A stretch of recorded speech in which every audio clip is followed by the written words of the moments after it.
Ce mercredi 29 janvier 2025, le Conseil des ministres s'est réuni sous la présidence du chef de l'État, M. Patrice Talon. Les décisions que voici ont sanctionné la séance.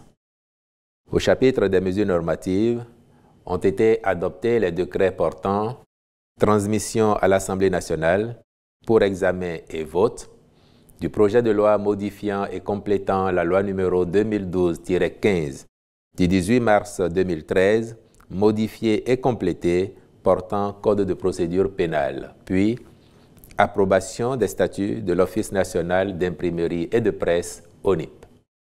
S'agissant des communications, en point 1, contractualisation pour la mise en place de la base de données sur l'enseignement supérieur.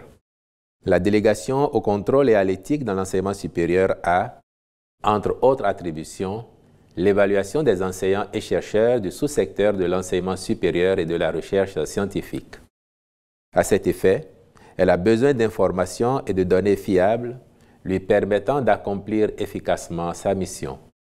Pour ce faire, elle a élaboré des formulaires digitalisés en vue de collecter par elle-même certaines informations à traiter et à visualiser dans un environnement approprié. Par ailleurs, d'autres renseignements et statistiques à caractère général nécessaires à son action sont censés être disponibles dans les bases préexistantes. Or, celles-ci sont actuellement éparses et peu consistantes pour être judicieusement exploitées aux fins de besoins spécifiques.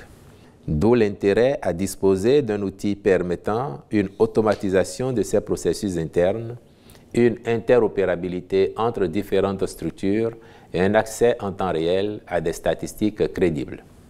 C'est pourquoi le Conseil s'est prononcé en faveur de la contractualisation avec un cabinet spécialisé pour la mise en place d'un système d'information et d'une base de données spécifique sur l'enseignement supérieur. En point 2, réalisation des études d'impact environnemental et social de certains projets du programme d'action du gouvernement. Sont concernés par les présentes études, d'une part, les projets de construction du stade départemental de type Omnisport à Parakou, puis de reconstruction du stade René-Pleven de Cotonou. Est pris en compte, d'autre part, le projet de construction du Musée des Arts contemporains de Cotonou avec une composante intégrant l'impact environnemental et social ainsi que le plan d'action de réinstallation. À terme, leur réalisation permettra de renforcer la disponibilité en infrastructures sportives et culturelles modernes afin d'encourager la pratique du sport, en particulier chez les jeunes, et de contribuer au rayonnement culturel de notre pays. Au chapitre des rencontres et manifestations internationales, il a été autorisé la participation du Bénin à l'exposition universelle Osaka 2025 au Japon du 13 avril au 13 octobre 2025. S'agissant des mesures individuelles enfin, les nominations ci-après ont été prononcées.